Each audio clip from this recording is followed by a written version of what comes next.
आणि मग आता गॅस चालू केला आणि सुरू आपलं मिसळची रेसिपी तयार करायला. तर मग पहिल्यांदा तेल टाकलं. मिसळमध्ये जरा तेलाची तरी येण्यासाठी थोडंसं तेल जास्त टाकावं लागतं आणि तेल चांगलं कडक झाल्यानंतर त्यामध्ये जिरे, मोहरी, कढीपत्ता आणि कांदा टाकला. थोडंसं ते चांगलं भाजून झाल्यावर त्याच्यामध्ये टमाटरची प्युरी आणि तो वाटलेला मसाला घातला आणि तो मसाला छान हलवून घेतला. आता या मसाल्याचं मेन काय आहे ना, त्या टमाटरच्या प्युरीला थोडंसं पाणी सुटते ना, तर ते पाणी पूर्णपणे त्यातलं आटवून त्या मसाल्याला मस्त असं तेलकट असा तेलाचा हे येईपर्यंत ना तो मसाला चांगला भाजून घ्यावा लागतो. त्याचबरोबर आता यातलं महत्त्वाचं म्हणजे काय, आम्ही तर घरी काय करतो की कोल्हापुरी मसालाच वापरते मी, कारण मी जी आहे ती कोल्हापूरवरूनच मसाला घेत असते. जे त्याला आम्ही कोल्हापुरात चटणी म्हणतो. इथे आता पुण्यामध्ये सगळे तिखट म्हणतात, पण आम्हाला तर चटणीच म्हणायची सवय आहे. तर मस्त ते मसाल्याला असा तरी येईपर्यंत ना, तेल सुटेपर्यंत तो मसाला मी चांगला भाजून घेतला.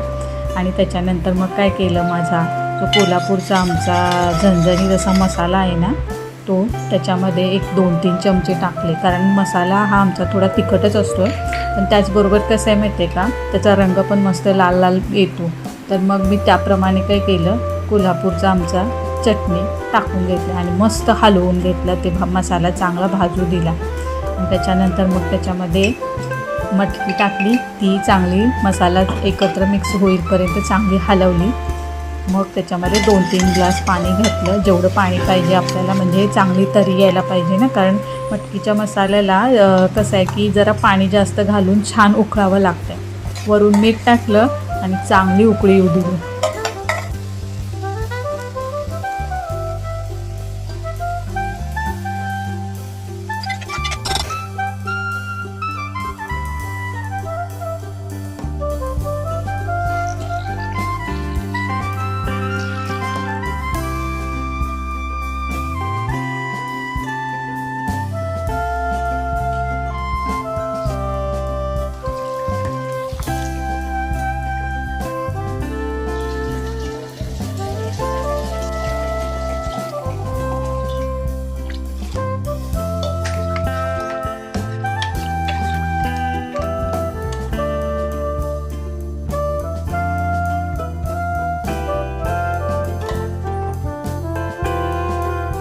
मिसळच्या रशाला चांगली उकळी येईपर्यंत मी आपलं थोडंसं इकडं तिकडं करून घेतलं. थोडंसं वाट पाहिली, छानपैकी मिसळला उकळी येऊ दिली, कारण ती मिसळची जितकी चांगली उकळ